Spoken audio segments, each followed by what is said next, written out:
What was the move?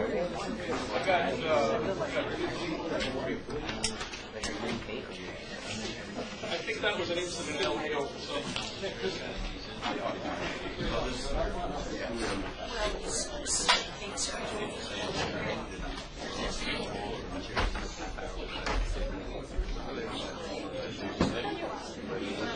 Steve?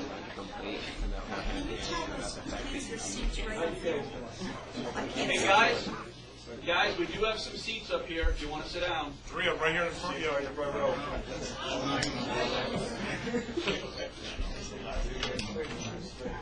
No test for people in the front row. Yeah. There will be a test for those who are standing.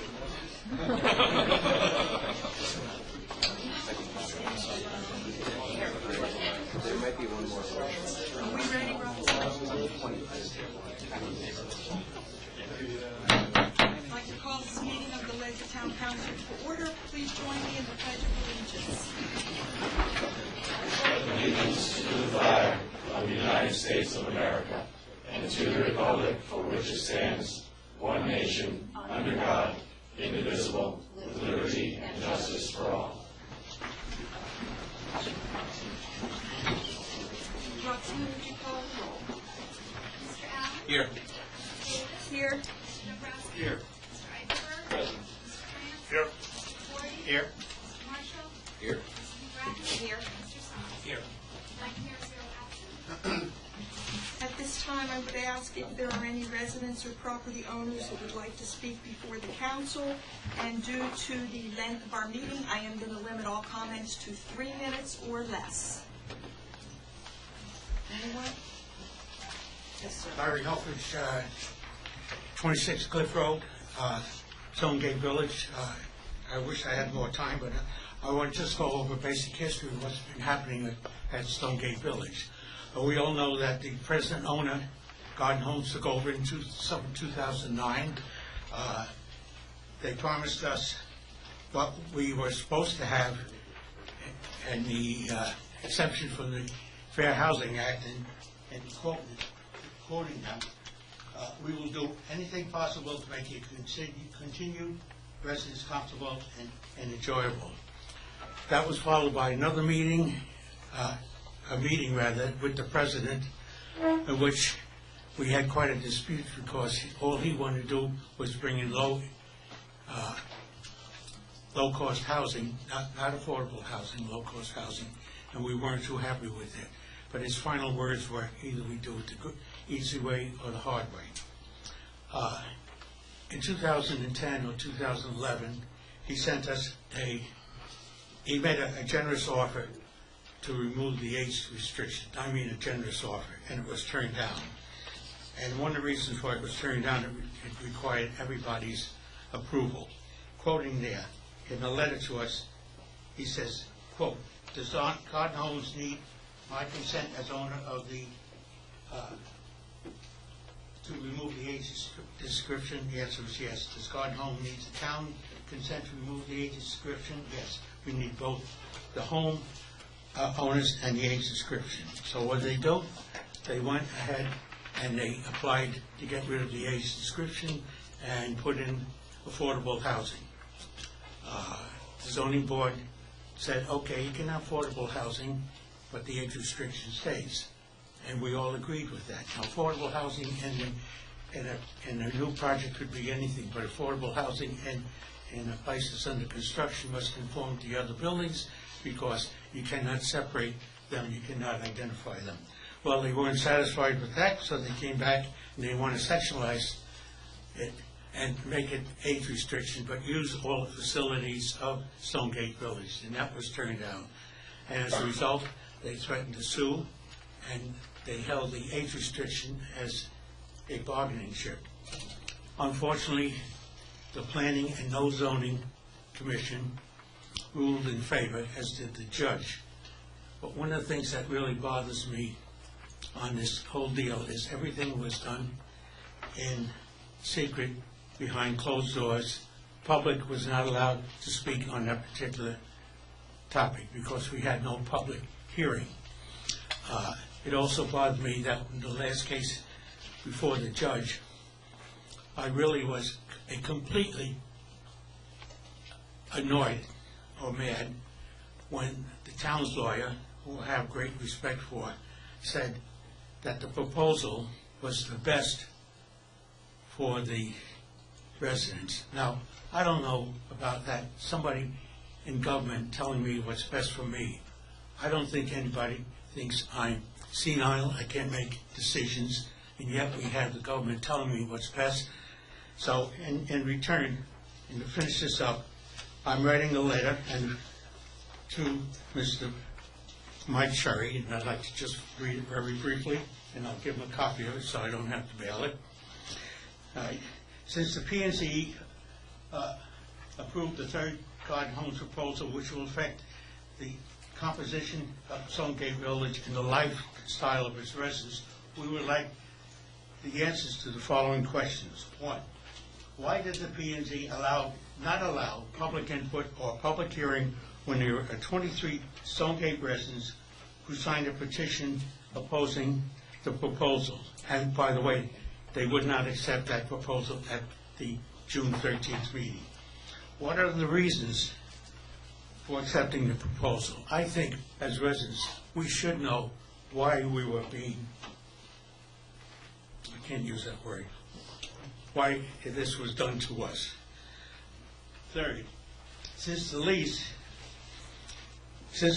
between Garden Homes and the residents, and each Stonegate residents can be, which is a contract, can only be changed with the approval of both parties, please explain why the P&Z, by approving the proposal, would it not constitute an unlawful contractual interference? I don't see how they can tell Garden Homes that they can break the lease. Third, and this I'd like to know, how much money was spent on legal fees so far? So at any rate, we'll try to get it within 3 minutes. Appreciate Maybe a little longer, and I'll give a copy to Mike Cherry. It'll save me 46 cents. Thank you, Mr. Humphrey. Any other property owners wish to speak before the council?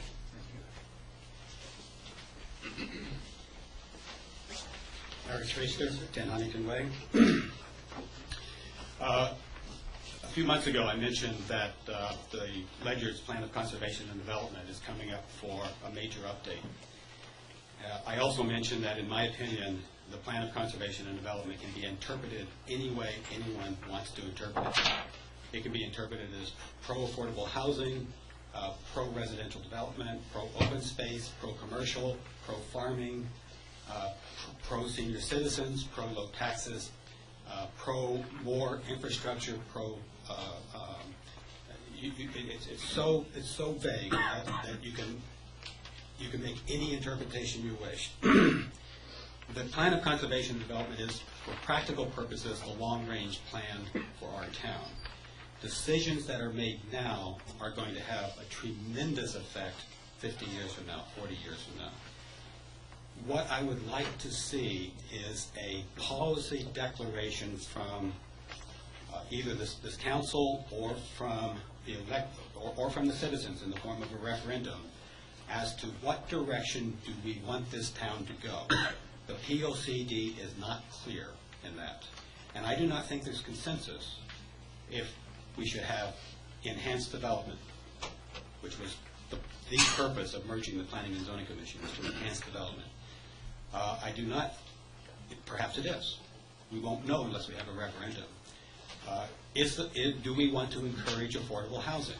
There's advantages and disadvantages to that. Do we want to encourage open space? There's advantages and disadvantages. These are huge decisions. Some towns in Connecticut have zoning that has huge areas of their town zoned only for farming, no development whatsoever. Does Ledyard wish to adopt that type of zoning? These are huge decisions, and I believe that the public should have an early and substantial input into that POCD. And I urge the council to seriously consider a series of questions in referendum form at the next major election, or alternatively, to establish its clear policy and its marching direction for input into the POCD. Thank you. Thank you, Mr. Treaster. Any other residents wish to speak before the council? Hearing none. This time, Lauren, would you like to come up now under committee, commission, and board reports? Thank you. I have a copy of our presentation if you would like to see that, and a copy of our newsletter. My name is Lauren Rapp, and I'm the municipal agent and senior center director for the town of Ledyard. And I am here tonight to raise awareness about who we are and what we do. Excuse me. The services are critical, and they make a real difference in the quality of people's lives in our town. We provide the most basic needs, like food, and also access to medical care. And the way that we can provide access to medical care is through what I call our fleet of vehicles. We've got 2 vans, a station wagon, and a sedan. So we have access to getting people mobile around the town. We offer programs to keep the body and the mind fit, and that makes a healthier community. And a healthier population today means less health care costs in the future. And it also encourages people to stay in their homes. And with community, when people interact with each other, they start to care about each other. And that's the foundation of the senior center. For our services, for our meals, one of the most important services that we offer are Meals on Wheels. And that program is run by volunteers in the community. We're serving between 18 and 24 residents each week, and making sure that people who don't have access to food are receiving hot and cold meals. And we have providing access to people for the medical care. And when you think about for living in this town, if a senior they're not able to drive themselves to a medical appointment, we can take them. But sometimes that situation is that the children of the family, they may not live in this area, or if they do live in this area, they're still working and they have to take time off to get the parent to the medical appointment. But the senior center can get them there, and it's a very good service for the community. We have health screenings. The Ledyard VNA comes to the senior center once a month to do blood pressure screenings. And by offering that service, we can capture a larger population, and we can prevent catastrophes from happening because they can do early detection. So we also do that with the foot doctor as well. We have a salon on the premises, and now while having a haircut may seem trivial, we all know how good you feel after coming out of the salon or the barbershop and having a nice haircut, which makes you feel good about yourself. So we enjoy offering that service as well. Our programs are undoubtedly lead to a healthier community. We keep people moving and we keep people engaged, and that's the goal. We offer day trips where people congregate at the senior center, and then they can make connections and they can make friends, and there's nothing better than making a new friend. We have opportunities at the senior center. We also offer some very cool and some very diverse events, and what we're looking at now is to serve another population which is much more active with kayaking and bicycling and hiking, and we even have a fellow who's offering to pull together a golfing group. So they would congregate at the senior center and then disperse into the community, but they'd meet at the senior center. The most important thing for any town is the real sense of belonging and people caring for one another. And when people care for another, it builds the real sense of community. And I've got 3 examples of how seniors are doing that. And the first is the Shining Star program up at Ledyard Senior Center School. A lot of folks know about the program. And what happens is a senior is partnered with a 3rd grader. And throughout the school year, the senior and the 3rd grader communicate with letters, with ice cream socials, and a relationship develops. And intergenerational programs are the best programs that we can offer for folks. And so, of course, the 3rd graders become 4th graders, and the next set of 3rd graders are matched up with seniors again. And this program has been going on for quite a few years and is quite beneficial to the community. We have Boy Scout projects. We have an Eagle Scout that's helping us right now. He's working with his leadership. We are on 7.7 acres of property, beautiful property. Our building is 5,500 square acres. So how do we take advantage of all of that land? And this Eagle Scout is helping us with a project in such that he's building the beginnings of a boardwalk that eventually will swoop all the way from the back, from the front of our building to the back. It will connect with senior housing. There's a path there already that another Eagle Scout has done. And then it will continue throughout the entire front of the property. And it will be handicapped access, and it will provide opportunity for people to go and exercise and to enjoy the beautiful piece of property that we're on now. So ideally, this Eagle Scout's going to start off with the first 30 feet or so, and what we're going to do is ask the community to donate the next 10 feet until we get all of the people in this community involved in the senior center, and each organization, nonprofit, for-profit, individuals will have 10 feet of property at the senior center that will be theirs. And as a community, we'll build the boardwalk together. And we have community volunteers, and they spread the story when they leave the center. They share what happened at the center with their significant others, with their friends, with their coworkers. And that's a success story in itself. But it's another way that we're engaging into the community by stories. We have a couple of accomplishments that we're real proud of. 3 of them that are identified here is that we have had a cost savings, we will have a cost savings of $3,000 over the next 2 years. And that money is earmarked for programs for the seniors. So we keep on looking at ways that we can change how our infrastructure works to make monies available for our seniors. And we're real proud of that, and we'll talk about that at budget time too. So we have challenges, we have opportunities, and for our challenges, I recently worked with a fellow who came to the senior center. He has lived in this town for 22 years and didn't know where we were, and that hurt. That was physical pain, because we need to fix that. So when you're driving on Route 12, there is a sign to locate us, but we need banners. We need beautiful, bright banners that are on both sides of the road that say health screening today. And so for the children of seniors who are driving by, they'll know to tell their parents. We can go get their parents and bring them to the senior center. But we have so many activities that we're not advertising, and that's a challenge for us. So we're looking for the community to give us feedback as well. You know, what's going to work better? And opportunities. What can we do better with what we have now? We will continue to challenge ourselves and improve and improve and improve, but we need more folks to come help us to do that. And I wanted to say thank you for your time this evening. You are going to hear more and more about the Senior Center. We have a Facebook page now, so we're finally getting with it. And we are going to be talking on the radio, and we're going to be in the newspaper. With all of the good things that we're doing at the Senior Center. And one of those good things is that what we'd like to do is invite you and the mayor to come to our Christmas party, which is next Wednesday. And we are having a ribbon cutting ceremony because that bus that we've been talking about, the van, has arrived. And so we need to celebrate that. That was an enormous success. So we're hoping that you can join us next Wednesday. And you'll be emailed all the details, so hopefully you can RSVP in a positive way. And I wanted to say thank you very much for your time tonight. I look forward to working with you. Thank you for coming. It's always good to hear the good news of the Senior Center. And of course, we always like getting invited to parties, so that works too. Anybody have any questions while Lauren is still here? Otherwise, we can ask her next week at the party. Thank you for coming. Thank you very much. We do still have some open seats if you guys want to. One behind Mr. Cherry. Another one here.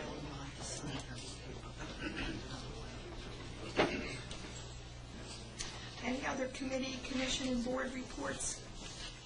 Former Councilor Holdridge. Did you hear her idea about the 10 feet? I don't know why I thought of you when she was talking about that. 10 feet.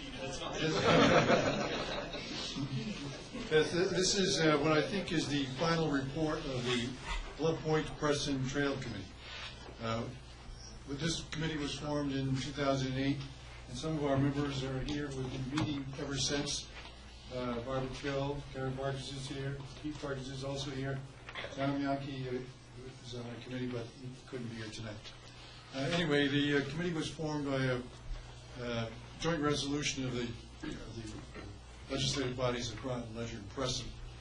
And there was given the instruction in the resolution to investigate the possibility of the feasibility of a trail from Bluff Point State Park to Preston Community Park, a distance of almost 15 miles. And that this could be a multi-purpose trail with suitable for hiking and biking and horseback riding and other non-motorized use. We did, in fact, go ahead and investigate the best possible route. We hired a professional using private money to hire Chad Frost, who is a landscape engineer, and he came up with what we have as a master plan, which identified the most desirable route, and then also other things like parking areas and fences and other needs, signs, and made a cost estimate of the whole thing. When we finished that, we reported back to the town councils, and at that point they asked us to continue the investigation. And we did make other presentations. We put together brochures and exhibits that we put forth at fairs and libraries, and we made the presentation to other town commissions and civic groups and user groups like the Runners Club and the Biking Club, Sierra Club. In all cases, we got very positive feedback about this, and the people are excited about the idea and want to continue looking into it. Also, we made contact with the private landowners whose land we might possibly cross over. And in almost all cases, the response was cooperative. And looking forward to more discussions with them about easements and so forth. The one sour note was the reservoir property. We have tried to talk with the city of Groton, which is the owner of the property, and to discuss these issues about a possible trail. They weren't willing to talk with us. Actually, the Ledyard Town Council and Mayor and Water Authority wrote a letter to the City Council, Groton City Council, and asked them to engage in discussions about these issues. And the answer was a flat no.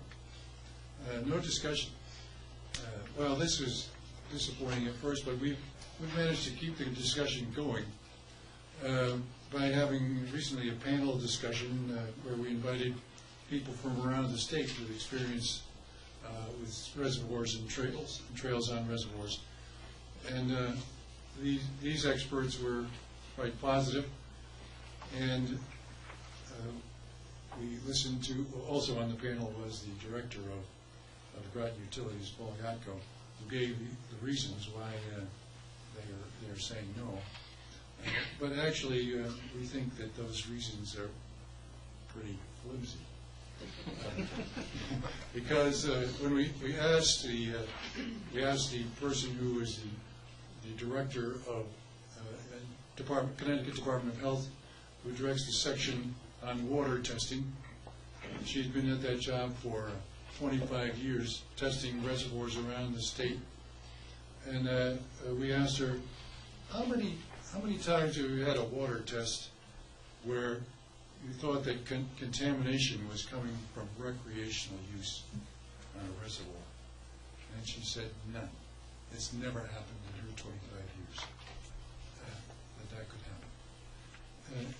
And also on the panel, we had somebody who spearheaded the job of the proposal for a new state legislation, which passed 2 years ago, to protect reservoirs and other public properties like that from liability. And So that is strong legislation now that protects the reservoir. So that argument is pretty much dismissed. We feel like history is on our side because of this argument. The trend now is for more healthy, active hiking, outdoor activities.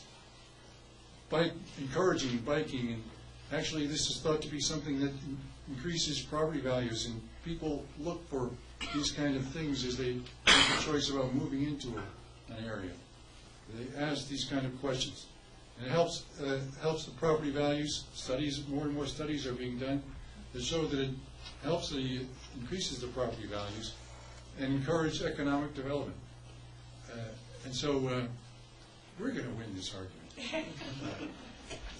At least we're on the right side, and the trend is going our way. Anyway, the committee has also worked to prepare grant applications for further planning and construction of the trail. And as a matter of fact, we worked with Charlie Carno, and he submitted the application on behalf of the town of Ledyard, and we have received word that from the Connecticut DEP for Connecticut Recreational Trails grant of $160,000, and that is on your agenda tonight for you to consider whether to engage in this contract. Over the last 2 years, our committee has kind of morphed itself into a nonprofit association. We call it the Tri-Town Trail Association, where more and more people are coming to the meetings. And so now we are registered as a Connecticut nonprofit corporation, and we have applied to the IRS for a 501c3 tax-exempt status. And we would like to continue. The same people who are on the committee who were originally appointed would like to continue working on this project and to work closely with the towns. But at this point, we think the work of the officially appointed committee, Buck Point Preston Committee, is now ended. Thank you. Well, thank you. Anyone have any questions or comments at this time? I'll start at that end, Mr. Eichelberg. Slate, Dave, thank you for your persistence in this. I'd love to see this trail get put in. So thank you for not giving up. You're welcome. We will. Councilor DeBoer? Yeah, I also wanted to say thank you. It's, I've been in town since the 1960s. I've lived all over the East Coast. And given the fact that reservoirs are used for recreational, low-impact, clean recreational activity all over Connecticut and all over the country, it's always been a mystery as to why this really beautiful resource can't be available to our citizens and the citizens of the other towns. I just will support in any way that I can your continuing efforts, and again, very grateful for what you're doing. Thank you. Councilor France? I would echo the thanks, and also let you know that over the last 6 months, there's probably been 4 or 5 people that I've talked to that have expressed interest in having exactly what this trail would provide, and lamenting the fact they have to go out to Groton or go other places, and exactly what you expressed as the increased property value and desire of people coming to the town by having that available. And echoing Councilor DeBoer said, I come from California. All of our water comes from reservoirs and the Colorado River, which is not just passive recreation, it's active recreation with boats and the potential of lots of spills, nothing like what this reservoir would see. And that's where all the drinking water for Southern California comes. So it's amazing to me that that's the argument that they're standing on, that it's a risk to the water, when that is clearly not the case in many, many other instances. Hope for the perseverance, and hopefully we'll prevail at some point. Councilor Song? New York City has the best water in the country, maybe the world, and their water also comes from passive recreation uses. Huge, huge reservoir systems in upstate New York. And when you have people who are walking on trails through reservoirs and making passive or active use, you also have stewards of the environment watching out for that reservoir. So I think it's a great win for Ledyard and Groton, and I do believe that one of these days Groton will come to its senses and listen to us. Any other comments? Councilor Marshall? To expand on Councilor Gabordi's comment, Groton's argument, I went to a Tri-Town meeting at the Groton Library back in October, I think it was a few months back. Yeah. Anyway, Groton's argument was they don't have the infrastructure for a trail system or passive recreation. And I compared it to MDC property, which is on the other end of the state. For those of you who aren't familiar with the western part of Connecticut, there's the MDC, which is similar to Groton Utilities here. And they have passive recreation on their properties, but they existed since the 1920s, I think. And they were originally set up for passive recreation. Now, I don't know what infrastructure you need to cut a trail through the woods. That sounds like it right there. But that was their argument. But he did seem to be leaning more towards, he went from no to, all right, maybe. Let's keep talking. So we're heading down the right path. So keep up the good work, Dave. Thank you. Any other comments? As I mentioned to you, Dave, I used you as my example of a bold idea and not listening to no. So I really appreciate you in giving me the example of a bold idea moving forward. So thank you for that. I wish I'd been here for your speech. You can see it online. It was impressive. It was excellent. He wants drones on the trail. Thank you. Any other commission or board reports? Moving on, comments of town councilors. Start with Councilor Eichelberg. This is a, on my way here, somebody in a small red sports car passed me at about 90 miles an hour on 95. Guys, there's a lot of snow and ice out there. Be careful. I couldn't believe that person was driving the way they were in the condition of the road. Just a reminder. I'd just like to mention that prior to coming to this meeting tonight, I attended the, not retirement, the going away party for Dr. Michael Grenier, who will be leaving us soon to become the superintendent in Groton. It was well attended. Many people expressed their gratitude for the changes that came during Dr. Grenier's watch and the improvements. And I just want to say that I know that we all echo wishing him the very best in his new job. Thank you. Councilor Solms. Thank you. Mr. Gabordi, I want to welcome you to Ledyard Town Council. It's great to have you on board. Thank you. And as I've said at prior town council meetings, this is the first of the new council. I want to say that Sharon Wadecki will be deeply missed. She was providing great service to this town, so thank her for that. Also, Chairman Davis has asked for some bold ideas along the lines of those proposed by Dave Holdridge, where we look for reasons to find ways to do things, and rather than reasons we don't. And I promised a bold idea for tonight's meeting, so here goes. During the meetings held early this year to discuss the renovation and design plans regarding the middle school, Councilor France commented at the time that he believed the high cost to renovate Ledyard Middle School was due in part to the fact that the design as proposed compromised the structural integrity of the building. Speaking as a professional engineer, which I believe you are, Mr. France went on to explain that in order to reconfigure the existing roof to permit the rearrangement of the clusters with an interior open space and new supporting walls to let natural light into the classrooms would be expensive. It was. The proposed cost was at one time as high as $63,000, and the final proposed cost after some takebacks, $63 million, and the final cost after some takebacks was in the neighborhood of $45 million.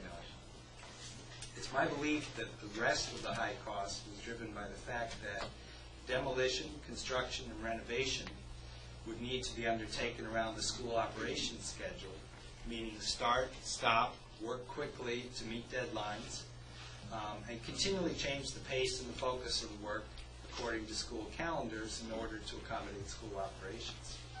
Further, the high cost was driven by an extensive re-engineering and replacement of the HVAC, electrical, and communications infrastructure. And those are no small challenges. At the same time, when this debate was going on, I asked if the Board of Education had considered moving the middle school to Ledyard Center in place of Ledyard Center School, which was slated to close. And I don't believe that that option was investigated thoroughly. The explanation provided at the time was that there's not enough land at Ledyard Center School for playing fields, parking, and the like. And in fact, there was actually a large parcel of available land immediately abutting Ledyard Center School that the Ledyard Town Center Committee looked at the design plans for Ledyard Center. And I have a copy of those maps, which I'll pass out at the end of my comments. This property is larger than the Ledyard Center School property itself. That's how much land is immediately adjacent to Ledyard Center School. It's level land. It's immediately north of the baseball field behind the center school. And I believe it provides plenty of room not only for playing fields, parking, and more. We could even have perhaps an additional town green. So, as the permanent municipal, I can never say this, the permanent municipal building committee pursues the two options it's currently looking at, I believe the town is asking the committee to look at options that are unnecessarily constrained by past ideas. And specifically, those are to correct the structural problems of Ledyard Middle School as well as the security problems. I believe the town should ask the committee to consider a third option that delivers more benefits to the community, potentially lower cost. So believe it or not, I haven't got yet to my bold idea, because I know you guys have heard all this before. And as you know, I have deep concerns about the impact of closing Ledyard Center School on businesses in Ledyard Center. I understand that by combining two smaller elementary schools with declining enrollment into a single school, it may be possible to offer more course options for the elementary students. I know we need to provide a safe, secure, and proper learning environment for our middle school students. I believe Ledyard can accomplish all of its objectives, which is eliminate the clusters in the middle school, consolidate the two elementary schools into one, and support economic development in Ledyard Center in the following way, and in this order. Number one, renovate and expand Gallup Hill School. Number two, consolidate the Gallup Hill and Ledyard Center School elementary school populations in the newly expanded Gallup Hill School. So that means we add on to, we don't have to disrupt the school year when we're adding on to that and rebuilding. 3, demolish Ledyard Center School.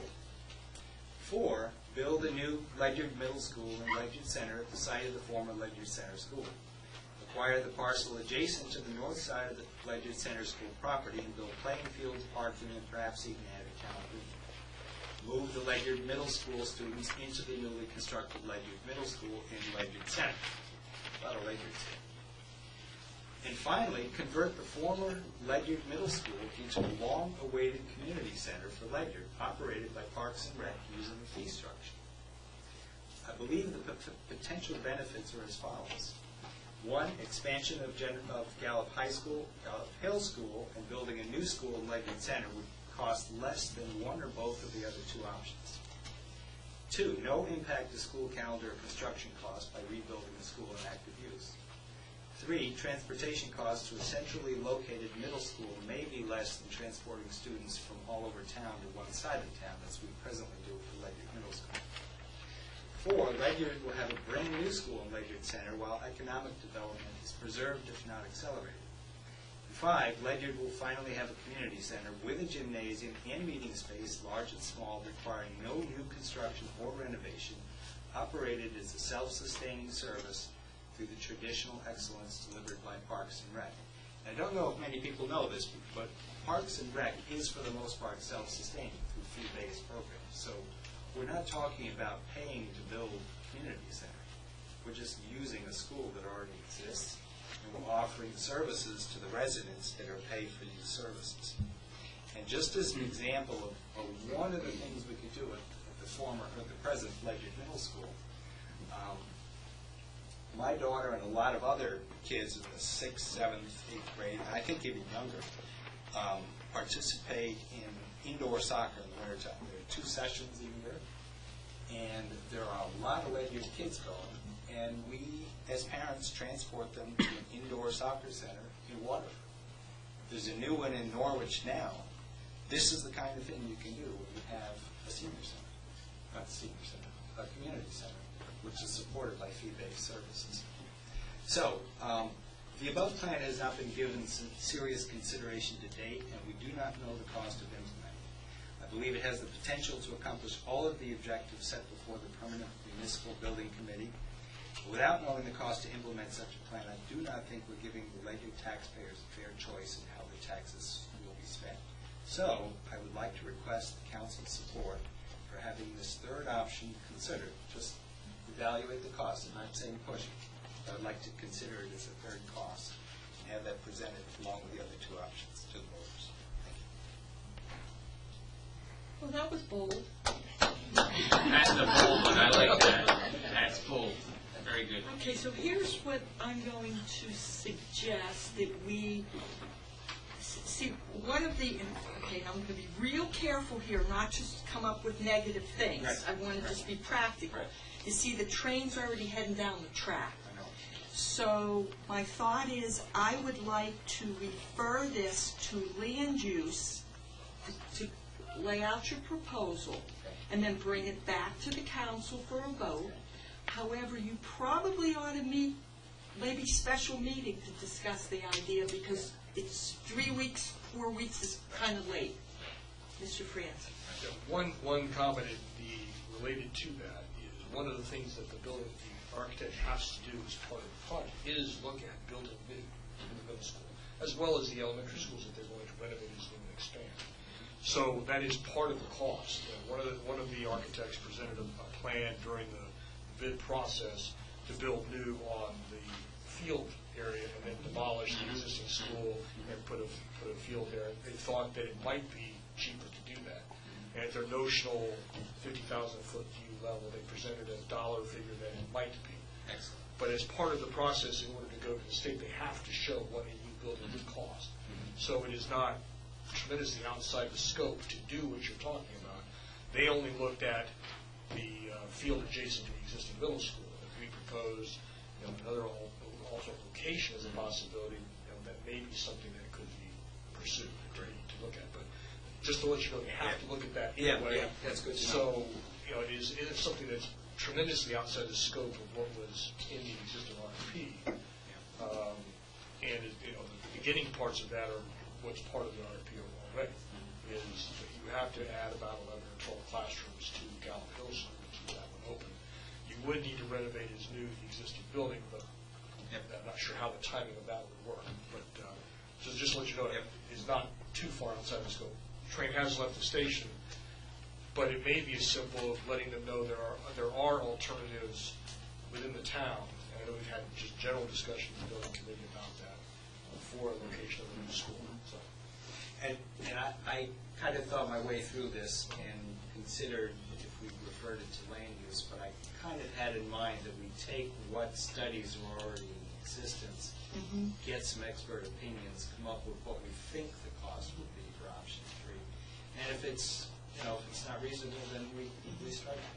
But if we think through existing research and some back of the envelope studies, we can do it, then I'd like to go forward. And I think that Councilor France is a liaison to the bill, can sort of let them know what happened and what we're actually doing a little look at. Good. Okay? Thank you. Well, thank you, Bill. Any other comments of town councilors? Councilor McGrath. I don't have such a bold. I did pass out to you tonight the annual report from the Housing Authority. And also the Housing Authority is going to apply for a small cities block grant for improvements at their 26-unit elderly housing. And they're looking to replace the windows and to upgrade the community center so they would meet ADA codes. And there's a list of things that they're going to do. Also, the Ledyard Library is going to host a series on probate and estate planning, and that's going to start in February. So for more information, just call Gail at the library. Any other comments from councilors? Okay, minute approval? I make a motion to approve the minutes of November 13th and December 2nd. Second. Any discussion? Roxanne, would you call the roll? Mrs. McGuire? Yes. Mr. Thomas? Yes. Mr. Allen? Yes. Mrs. Davis? Yes. Mr. Dombrowski? Yes. Mr. Eichelberg? Yes. Mr. Clement? Yes. Mr. Gordon? Yes. Mr. Marshall? Yes. 9 in favor, 0 opposed. Motion carries. Communications and referrals, you have those. Now, in your communication was some correspondence from Mr. Mazzoni in regards to ball fields. And what I would like to do with that is pass that information, the contact information, because there seemed to be some interest from councilors on that, is to pass along Mr. Mazzoni's contact information and ask the land use, for lots of work for land use, the land use committee to contact him as far as maybe coming to a meeting. So you may have this, but we should have it now in one spot. That's his contact information. Thank you. Subcommittee and liaison reports. Councilor Eichelberg, administration. Administration met earlier this evening. We discussed old business from the previous committee, moving forward into our committee. Made a number of appointments. We did hear a motion on removing the responsible employer ordinance from our agenda. That was approved. And several of these appointments we'll see later in our agenda. Any questions for Councilor Eichelberg? Finance, Councilor France. Finance Committee held its organizational meeting last Wednesday. In that meeting, we covered 3 turnover items from the previous council, 2 of them dealing with ordinance reviews based on changes in state statute in the past legislative calendar, 1 dealing with veterans abatement for property taxes, second one dealing with changes that affected the purchasing ordinance and the threshold that required quotes. So we are reviewing those. In addition to that, we did discuss an item that had been on the previous Finance Committee's agenda, had been taken off, but is likely to come back in the next session, which is the Ecclesiastical Society's plan for affordable housing on a piece of property they have. They come to the Finance Committee with a discussion on tax abatement for that property, for that project. We anticipate in the coming months that might come back before Finance, so give a brief history of that. In addition to that, we had a regular meeting last week. The items that came forward from that are on the agenda tonight, as well as a special meeting we held tonight. Those items are also on the agenda tonight. Any questions for Councilor France? Information technology. Information technology met on December 3rd and had an organizational meeting in our first regular meeting. We received the report from the MIS director. We also discussed the issue we had at an organizational meeting with the router, the internet router here for wireless connection. Regina has fixed that, as we all know tonight. The other thing we discussed was we had looked at moving forward to go into a common platform for all the emergency services organizations. We got an estimate from IMC TriTech that was a little bit more than what we thought. Came up to $111,000 plus $5,000 annual fee. So we decided to not pursue that option and continue using the firehouse software for the fire departments, but purchasing the additional software pack that allows the firehouse database to be integrated into the IMC software with dispatch. We inquired about information regarding future agendas, because sometimes looking at the IQM2 portal, some of the history items on it are a little, sometimes get confusing. Sometimes we've opened up the wrong attachments, previous editions. So trying to see the way we can segregate stuff out of there in the IQM2 portal to show that it's more of a history item that led up to what the final action that we're voting on. We also inquired with the MIS director about a laptop for the fire marshal, which she did provide. He is very happy with that. My only concern was that it was an older laptop and I'm not sure how long that's going to last. And that's my report. Any questions for Councilor Dabrowski? Okay, let's see. Land use, Councilor Dabrowski. I'm busy. That's good, and we appreciate it. Land use also met on December 3rd and had our organization meeting, our first regular meeting. We received an update regarding the Blight Hearing Board. According to information received from the mayor, the Blight Enforcement Officer and the hearing committee has been selected. We'll be meeting soon to establish their rules and protocols. We are continuing to establish a sign for the notice of legal requirements for the bicyclists, the 3-foot right-of-way requirement. The Public Works Director has provided input to the plan revision to the road ordinance. Planning and Zoning Commission is still working on their comments and revisions to it as well. The draft lease for the Gales Ferry Landing was reviewed by the committee. We agreed on several minor changes and pushed that forward to the town attorney for review. We also reviewed a draft policy for the Gales Ferry Landing submitted by Economic Development and provided comments back for several areas. And that's my report. Any questions for Councilor Dabrowski? Board of Education Liaison, any report yet, Mr.? Yes, and I shall try to control my tendency to give unnecessary detail, but the first regular meeting of the new board took place on December 4th. First order of business was the election of a new chairperson and secretary, and those positions were filled by Julia Cronin as chairperson and Stephanie Calhoun as secretary. In the same meeting, there was a great deal of thanks expressed to the outgoing chair and secretary, Sharon Hightower, the outgoing chair, and Mr. Gordon Strickland, the outgoing secretary. They were thanked for what folks indicated was a decade, approximately, of service in those roles, which is extraordinary and great. Just very briefly, a Spanish trip was approved for 2015, students going to Spain. There was a very interesting and amusing piece of information presented, a video of the new Gallup Hill School morning announcements. I won't go into all the details, but it's 2 young newscasters giving, among other things, the recess weather report, the sports predictions, and so forth. It's worth the effort to watch the video of it. It's great.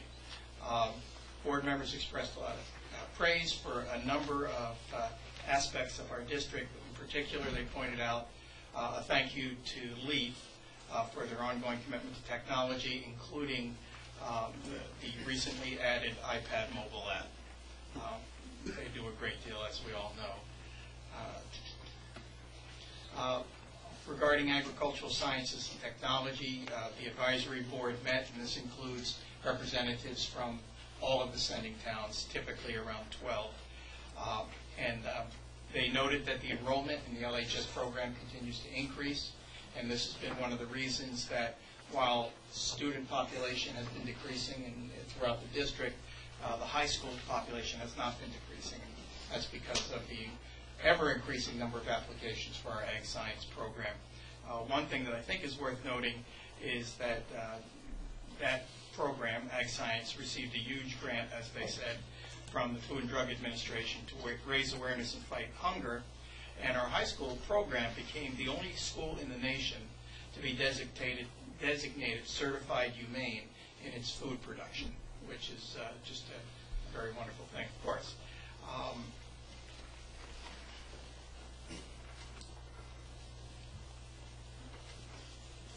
A good deal of information on the work that's being done successfully to move toward the new curricula, the core curricular, and so forth. And I think that'll do for now. And a fine first report. Thank you. Thank you. Any questions for Councilor Gabordi? Yes. I have one under the business manager's report. States that they're filing for an excess cost grant. My question was, what is an excess cost grant, and what was it? What was the item that was in excess? Those specifics were not given. I know only vaguely what the excess excess cost grant is. I can certainly get that information in much more detail for the council. But I believe it has primarily to do, well, you know what? I'm going to wait till I'm absolutely certain. Is it, were you going to say special education? Yes, I was. I believe that's the case. Yeah. It's special education if we have a student that goes over a certain amount, you can apply for excess cost grant. Which is state funding, I assume? Well, it used to be state funded 100% of Okay. excess cost. It has gone down significantly every year. I'm not sure where they're at now, but as former board chairperson Linda Davis points out, that there is some help that comes from the state for those years. That is what I was going to say. Any other questions? I do have a question, because I've been trying to get to the answer to this one, and maybe you can, I think you're the guy. I'll give it a shot. Okay. So when we hear the number, the student population of the high school is an example, does that number include the students that are going to the magnet schools? There are some reports where the town has to include all high school students within the town.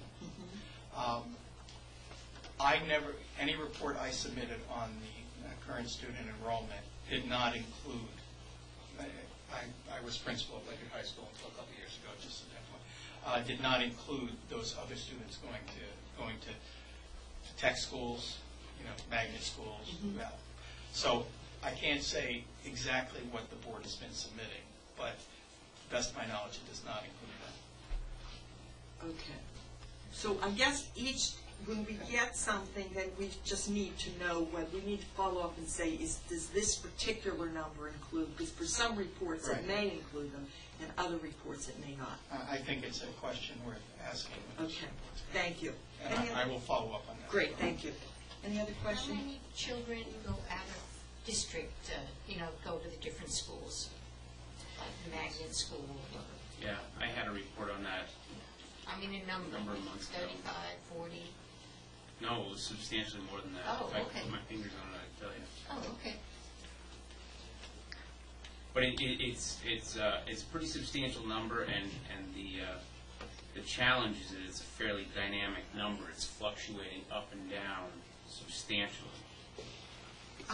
I'll move on to WPCA. If you find it, I'll find it, we'll right. interrupt. WPCA liaison, Councilor Sons. WPCA held its regular meeting at 7 p.m. on Tuesday, November 26th, here. The WPCA discussed and approved initial language for water main agreement being drafted for the developer of the Via Verde subdivision to install approximately 1,000 lineal feet of 8-inch ductile iron water main and necessary appurtenances to be installed between Hilltop Ave and 794 Colonel Ledyard Highway. Town-owned property is detailed in the plan entitled Via Verde 2, a conservation subdivision property Via Verde 2, Ledyard, Connecticut. I expressed my concerns about the history of this application because it was approved by the Wetlands Commission with a plan for main to be installed on Iron Street, as many of you know.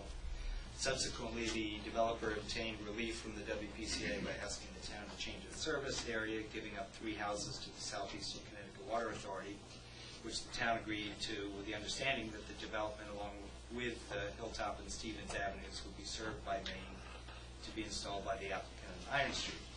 After receiving the requested service area relief, the applicant never filed the plan and has now withdrawn the offer to install the main. The WPCA did not act on the Town Council's October 24th letter regarding the extension of a water main through Stevens Avenue to Iron Street because a subsequent proposal using town's funds via tax deferments to install mains on Hilltop and Stevens, but not Iron Street, has since been withdrawn also by the developer. The developer stated at the September 3, 2013 Land Use Planning Public Works meeting that the state has since paved the road and he does not intend to install the main on Iron Street. And that's all we have on that plan at this point. There's future action. I think we'll be asked to look at putting a main through town property. The WPCA also voted to recommend the benefit assessments for Avery Hill, Elgin Heights, and Van Tassel Drive be forwarded to the Town Council for approval in accordance with Ordinance 105 to be effective February 14th, according to the following schedule. December 4th, the Town Council Finance Committee has already voted on the assessments. Tonight, the town council will vote on the assessments. And then on February 14th, the assessments are filed with the town clerk. The WPCA office sends out a letter to each property owner who files a notice in the local newspaper. And then the 30-day appeal period begins. And the 45-day period to pay the assessment in full begins at the 15th. And then on March 31st, 2014, the tax collector closes the files and starts collecting on 20-year payments. Also on our agenda tonight is an item to authorize the WPCA to negotiate and enter into a 3-year contract with Groton Utilities. And as background, in 2010, the WPCA entered into an agreement with Groton Utilities to operate the town's water systems after conducting an RFP and selecting Groton Utilities through a competitive RFP process. The interim operating agreement that the two parties are working under has received several extensions as the town has worked to obtain better financial information about its operating costs, but the original intent was a 3-year contract followed by 2 1-year extensions. And what we've done is we've been kind of doing the extensions first, and now we want to go into the 3-year contract. During this time, 2 water systems have been absorbed into the Route 117 water system, and a third will be absorbed into the Route 12 system with the completion of the Avery Hill Water Pump Station project in the spring. And at the same time, operating costs during this period have decreased significantly. Both Groton and WPCA wish to complete the negotiations and enter into this 3-year contract as was originally envisioned. That's my report. Are there any questions for our WPCA liaison? Roxanne, would you remind me the next time we do the agenda to add permanent municipal building committee as a permanent on the agenda? I keep forgetting to do that. Mr. France. Permanent municipal building committee. The building committee met on December 12th. I was there for the first half of that meeting. Discussed the current status of the Allerton Heights water project. There were questions concerning construction plans approval and the possibility that only the slab had been approved. The mayor was going to verify the status of that situation that's reported at that meeting. I have an update on that. And also the part I was there for the police facility discussion with Tecumseh Humes. They reviewed site plans that were presented at a previous meeting. There was large, significant discussion about the need to potentially acquire land to allow for drainage off of the property, what the requirements were. They had received the final survey about 3 days before the meeting, so they had fully digested the results of that survey. And then the final thing they really got into was the traffic flow through the property. Currently you have a one-way flow around the town hall, and the plan and vision right now is to have two-way traffic around both buildings. And then there was discussion related to parking and access and also the access to the village market next door. There was a follow-on discussion related to education plans for the middle school and the elementary school, but I was not there for that. So. Any questions? Any other liaison reports? Report of the mayor. Whoops. Yes. Yes. I just wanted to advise the students that I know you have to be here for the whole meeting. It's not all that exciting, but most of you are doing a great job paying attention.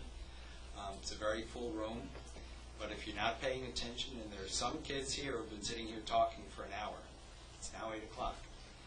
Just want to let you know we don't have to sign your papers, but to the rest of you, you're doing a great job paying attention. Thanks. Thank you. Report of the mayor. Okay, this is the best part of the meeting. I probably didn't need to say that. Okay. Just to answer Councilor France's question concerning the Avery Hill system, all the plans have been approved, but they were approved subsequent to the meeting that we had. However, the new completion date, if we just use the dates that are allocated to the general contractor, is now March 31st. We're looking for a schedule from Groton Utilities. Maybe there's some vacant time. Maybe some of the work could have been done before all the plans were set.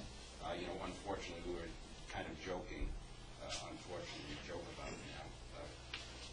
But we're not going to be pouring any slabs this week up there. So we're hoping to get a schedule that does better than that date. I also attended Dr. Grenier's farewell gathering this evening, and I'd like to just add that working with Dr. Grenier has been a good experience. I believe he brought something special to this community. He was a part of this community, living here, his children going to school here in this community. My monthly meetings were always wonderful with him because throughout the month I'd assemble all these things I wanted to talk to Dr. Grenier about. And if any of you have ever talked with him, he's a fascinating man. He's the best storyteller you can ever find. And we'd meet, we'd inevitably talk literally around the world, and then, of course, we both had roots in New York City, so that was always interesting too. And then our time would be up, we'd both have to leave, and I'd get halfway down the road and realize I didn't talk to anyone about any of the things that I had on my list. So needless to say, next month I'm going to have a very long list to talk to Superintendent Kathy Patterson about. Concerning Councilor Sound's school suggestion, I think it's a fascinating idea. I think it has some great possibilities. The reason being, first of all, it makes the decision of consolidating the schools at Gallup Hill School kind of a foregone conclusion, which I think many of us believe that's the right decision. Secondly, I think it will reduce some of the opposition that there may be to closing the school here, because anyone who's opposing closing the school because their children are in it, their children are never going to be, are going to be well gone from this school at a certain point. But if we had a school that they'd be going to in Ledyard Center, that might be a good thing. Also, you may have alluded to it, some of you, but I've always believed, and we learned a little bit of a lesson with the Gales Ferry School, that building new in a clean location, if not is less expensive, it's not much more expensive considering what you get. And whenever you touch a building that's existing, as we would do with the middle school, I think that we do have some unknowns there. So I think that's a wonderful idea. I'd just like to address a little bit some of Mr. Treaster's comments. I know he's mentioned them before during the council meeting about getting a consensus from the community as to where they think the town should go. And he mentioned it through the plan of development. Getting a consensus from my standpoint, and I try to do that on many things, but those of you that follow the community Facebook site and things like that, you recognize that you can't, it's difficult to get a consensus on anything in the town as far as what you'd like to do. But that's another issue, and certainly it's always good to get input from the public. But the one thing I would say that I see as one of the weakest points we have right now in terms of development of the town has nothing to do with combining planning and zoning, which I think has a neutral effect at best, because we're not seeing a tremendous amount of commercial activity. But I think we need to review, update, and simplify our regulations. I always said I could serve on the Supreme Court, and with no additional education. The reason being, most Supreme Court decisions apply to four. So what damage would I do being on the Supreme Court? I'd always be on one of the sides of some of the most intelligent legal minds in the country. But in this room, we have two of the greatest regulatory minds, especially as far as planning and zoning, in this room. And yet, we're spending legal money because we can't agree on, when different situations come up in the town, when people read the regulations. And when they explain them to me, I spend very little time reading those regulations, but when they try to explain them to me, it's very frustrating. You say to yourself, why don't they just say what they mean to say? So I really think that that would be a great step forward. Would it draw development to the town? Probably not. But I think once people, I think developers are smart enough to read regulations and to see the types of things they're dealing with. And I really think we need, and my judge of whether it's a good revision is if it's about half the length of the document we have now. with clear language, like they require insurance policies now to be written that say, if you have X acres, you can do this. If you want to do a certain activity, here's what it should be. And just make it simpler. I know we had that initiative a while back. I'm not sure whether the product we ended up with was better than what we had. We had disagreements before, we have disagreements now, so I don't know if we really made much of a difference in what we did. But I think that would be something I'd really like to see, is a simplified, straightforward set of regulations for our town. And finally, to pick up on Councilor Eichelberg's comments about driving in snow and ice, we're heading into the holiday season here in town, and that's about the time you start getting some bad weather. We've already had a couple of experiences with that. And I spend a good amount of time driving around town, and as recently as this morning, I came across just a minor accident, but certainly one that required a little bit of activity as far as traffic and things like that. And I know that accident ruined a person's day. I know that they were on their way home from work, the way I understand it. And this holiday season, just think when you're driving down the road and you're maybe not paying attention. Certainly, I hope none of you have any of these in your hand when you're doing that. Just think of the impact of what you're doing on your town, the people you're driving around, and your family. And I think if you think that way, a little soberly, I hate to be so blunt about it, but just think about that. We'd like everyone to have a safe holiday season. Ledyard roads are, by definition, very dangerous, very dangerous. And use a little bit of extra caution. Drive the speed limit, or as reasonably as you can on that, and we'd all appreciate that. And again, have a great season. Thank you very much. Thank you. Now, I can't help but comment. And Roxanne looked at me and laughed at one point, and I know she was thinking exactly what I was thinking, and that was the idea to review the zoning regulations came from the Land Use Committee when I chaired it. And I made a huge point that our zoning regulations should go from this to this.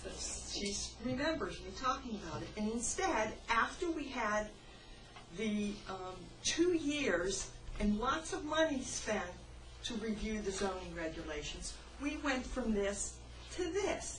So I think your idea is a fine idea, but this time we need to really do that.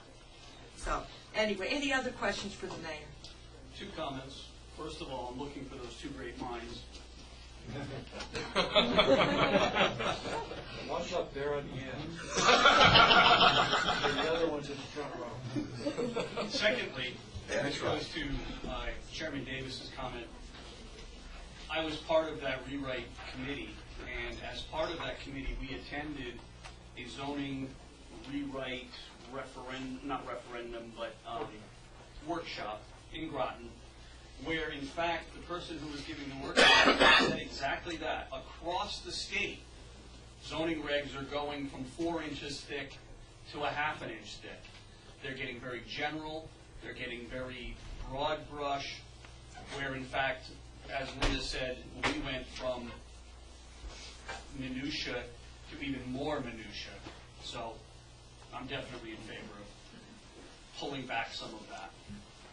Any questions for the mayor? Councilor Allen. Just briefly, Mayor, when you stated that it probably wouldn't bring businesses to town, you're probably absolutely right. But what it would do is make it a heck of a lot easier for people either that are in town or that have a commitment to bring business to this town already. So I think if we owe it to them.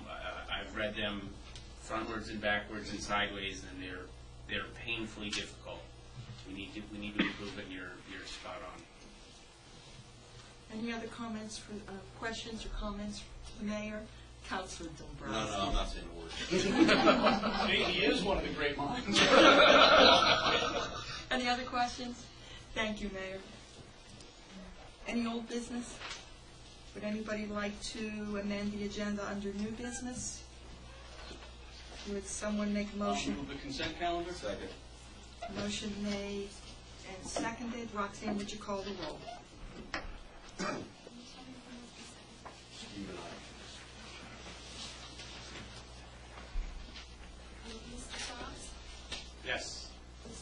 Yes. Mrs. Davis? Yes. Mr. Dombrowski? Yes. Mr. Eichelberg? Yes. Mr. France? Yes. Mr. DeVore? Yes. Mr. Marshall? Yes. Mrs. McGrattan? Yes. 9 in favor, 0 opposed. Motion carries. Item number 3 under Administration Committee. I'll move to adopt the certified resolution authorizing the Regional Visiting Nurse Agency of the Town of Ledyard to engage in student nurse clinical instruction with Quinnipiac University as contained in the draft dated November 5, 2013. Second. Discussion? Basically what this does, I understand from Councilor Grattan, this allows some of the students to kind of shadow the nurses as they're making their rounds and get some on-the-job training, learning directly from the professionals. It's something that we've done in the past. It's fairly standard. Any questions, discussion? Roxanne, would you call the roll? Mr. Allen? Yes. Mrs. Davis? Yes. Mr. Dombrowski? Yes. Mr. Eichelberg? Yes. Mr. France? Yes. Mr. DeVore? Yes. Mr. Marshall? Yes. Mrs. McGrattan? Yes. Mr. Soms? Yes. 9 in favor, 0 opposed. Motion carries. Item number 4. Now, Roxanne, we had a friendly amendment on this. We make the same, or? Just read it with your phone. Okay. So I'll make a motion to appoint Mr. Austin T. Jordan, unaffiliated, 37 Partridge Hollow Road, Gales Ferry, to the Parks and Recreation Commission for a 3-year term ending December 29, 2016, filling a vacancy left by Mr. Mogan. Second. Let me explain, that's not precisely what's written there, but basically because he is filling a vacancy, he had roughly 3 weeks left to fill, and we said, that's kind of ridiculous, we're just going to see him again in 3 weeks, so why not just push it out, give him the whole 3-year term to 2016? So that's the amendment. Any questions? Roxanne, would you call the roll? Mrs. Davis? Yes. Mr. Dombrowski? Yes. Mr. Eichelberg? Yes. Mr. France? Yes. Mr. DeVore? Yes. Mr. Marshall? Yes. Mrs. McGrattan? Yes. Mr. Soms? Yes. Mr. Allen? Yes. 9 in favor, 0 opposed. Motion carries. Item number 5. I'll move to recommend the Town Council appoint Mr. Thomas Malone, Republican of 13 Fairview Drive, Gales Ferry, as an alternate member to the Water Pollution Control Authority for a 3-year term ending April 11, 2015, filling a vacancy left by Mr. Cameron. Second. That is a good appointment. Mr. Malone served on the Board of Education, and we're happy to have him volunteer to serve for WPCA. Yes. Roxanne, would you call the roll? Mr. Dombrowski? Yes. Mr. Eichelberg? Yes. Mr. France? Yes. Mr. DeVore? Yes. Mr. Marshall? Yes. Mrs. McGrattan? Yes. Mr. Soms? Yes. Mr. Allen? Yes. Mrs. Davis? Yes. 9 in favor, 0 opposed. Motion carries. Item number 6. I'll move to recommend the Town Council appoint Stanley Juber, Republican of 13 Iron Street, Ledyard, as an alternate member to the Water Pollution Control Authority for a 3-year term ending April 11, 2015, filling a vacancy left by Mr. Saccone. Second. Any further discussion? Just a comment. Yes. Okay. I think I'm the only council member here who worked with Stan when he was on the town council. He was the finance chair at the time, and I just want to say he was a perfect choice. He's going to do a great job. It's really nice to see we're getting such good volunteers. I mean, all volunteers are good, but we've just had some really great ones lately, so this is just really, really good. And especially for WPCA, where it was important to plug in some folks, so. Yeah, I'm really saying good choices. Roxanne, would you call the roll? Mr. Eichelberg? Yes. Mr. France? Yes. Mr. DeVore? Yes. Mr. Marshall? Yes. Mrs. McGrattan? Yes. Mr. Soms? Yes. Mr. Allen? Yes. Mrs. Davis? Yes. Mr. Dombrowski? Yes. 9 in favor, 0 opposed. Motion carries. Item number 7, Councilor France. Make a motion to approve the DEEP resolution authorizing the mayor to sign the Tri-Town Trail DEEP contract authorization as contained in the draft dated November 20, 2013. Second. Discussion. Brief background is Mr. Holdridge presented during his opening comments. The Department of DEEP authorized a grant of $160,000. There is a match required of the town of $32,000 of that. The sources of that were discussed at finance. There's several sources. There's some funds that the committee has that they've raised. There is some open space property along the trail, that there's an open space capital fund that part of the money could come from. The mayor is going to engage with the group to identify the remaining sources. In addition, there was an informal discussion between Tri-Town Committee, Tri-Town Trail Committee, and Parks and Rec, and they offered up some funds from their capital account as well to make up the total $32,000. Any comments, questions? Roxanne, would you call the roll? Mr. France? Yes. Mr. Forty? Yes. Mr. Marshall? Yes. Mr. Bratton? Yes. Mr. Song? Yes. Mr. Allen? Yes. Mr. Davis? Yes. Mr. Dombrowski? Yes. Mr. Eichelberg? Yes. 9 in favor, 0 opposed. Motion carries. Item number 8. Make a motion to authorize the expenditure of up to $25,000 from CNR account 2102055154325 Gales Ferry Fire Apparatus to repair the Gales Ferry Fire Company ladder truck R25. In addition, approve bid waiver in the same amount to Firestar Fire of East Hartford, Connecticut. Second, Five-Star Fire. Yes. And a friendly amendment, it is supposed to be Five-Star Fire, not Firestar Fire. Discussion? Background is in the current year's budget, as part of our capital plan, this particular ladder truck was slated for overhaul, which would have cost about $100,000. Based on repairs that were made through the life of the vehicle, there was no need for that.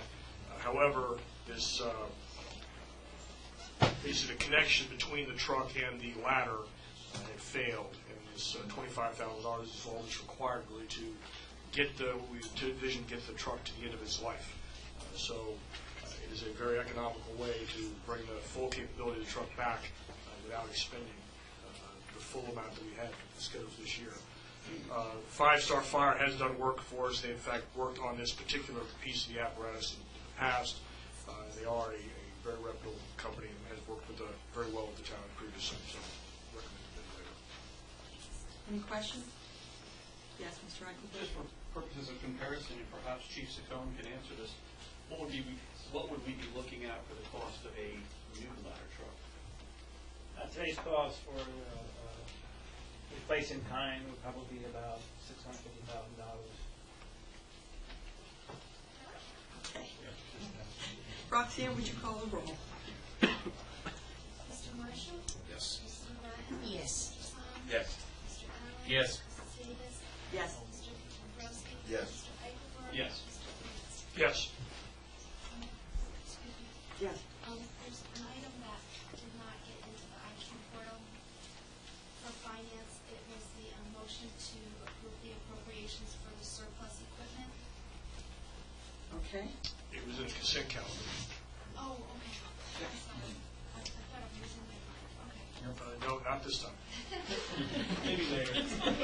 I was surprised to see it in the consent calendar, but it was in the consent calendar. So was I, but it didn't seem like that big of a deal, so. No, I wasn't going to argue with it. No, And I was okay, good. surprised that the other appointments were also in the consent calendar, but hey, the agenda is the agenda, we'll get Well, through it. the appointments, the new appointments, the reappointments go into the consent calendar. The new appointments go into the regular agenda. That's, I think, the way So to we do didn't it. talk about it. Yeah, that's right. Well, we could have, Just wanted to make sure we didn't miss it. Okay, so now we're on item number 9. correct. Make a motion to approve the benefit assessments for the Avery Hill, Algin Heights, Van Tassel Drive water project as presented at a public hearing on October 22nd, 2013, with an effective date of February 14th, 2014. Second. The Finance Committee reviewed the assessment. There was a spreadsheet provided by the WPCA that allocated, based on the formula that's been used in past assessments for the property owners along the route of the water main up to Algin Heights. It's in the Senate. Councilor Solms, in his report for WPCA, presented the timeline and the plan for the assessments and how they'll be paid, and a period of time for property owners to come to an appeal for the first 30 days, and then payments due after 45. Yep, thank you, Councilor France. A couple of things. First, we've recently done a benefit assessment with the Director of Public Works, Steve Maslin. He does an excellent job of it. This is the second round. In this particular round, there was an earlier step where residents got a notice that they would be assessed, and they were given the opportunity to sign up on a first-come, first-served basis to ask questions and argue, and why do I have to be charged? And there was only one person who signed up. However, For those folks who, when you get your assessment in the mail, now it's real, you've got a bill, it's important to know that you have a 30-day period where you can come and you can approach the WPCA and argue whether your assessment is fair, accurate, and correct. So watch for your mail. You do have an opportunity to appeal it, but it's a very short time window. So thank you. And I guess the one comment I would make is if you live along the Avery Hill Road in Allergen Heights and you know you observe the water main going in and you do not receive a letter, please follow up and come back to the town and ask the question. Yeah. Since you all know where the main went in because it tore up the road in front of you, you should be getting a letter within the next couple of days. Any further discussion, questions? Roxanne, would you call the roll? Mrs. McGrattan? Yes. Mr. Soms? Yes. Mr. Allen? Yes. Mrs. Davis? Yes. Mr. Dombrowski? Yes. Mr. Eichelberg? Yes. Mr. France? Yes. Mr. Gabordi? Yes. Mr. Marshall? Yes. 9 in favor, 0 opposed. Motion carries. Item number 10. Make a motion to authorize the WPCA to negotiate a new 3-year contract with Groton Utilities for water operation services. As Councilor Soms indicated in his report to WPCA, this has been a long process working with Groton Utilities since the RFP went out 3 years ago, 3+ years ago. We're now at a point where we feel confident in the numbers, the amount of water we're receiving, billing, the revenue being received, and the scope of the work on both sides, so that both WPCA and Groton Utilities as the contractor and the provider of services both understand and are able to enter into a longer-term contract than the month-to-month arrangement we've had for most of the last 3 years. I'd just add that I mentioned substantial cost savings. When we started out, we were paying about $32,000 a month for the services. We're now paying about $26,000. So a significant reduction over the past 3 years.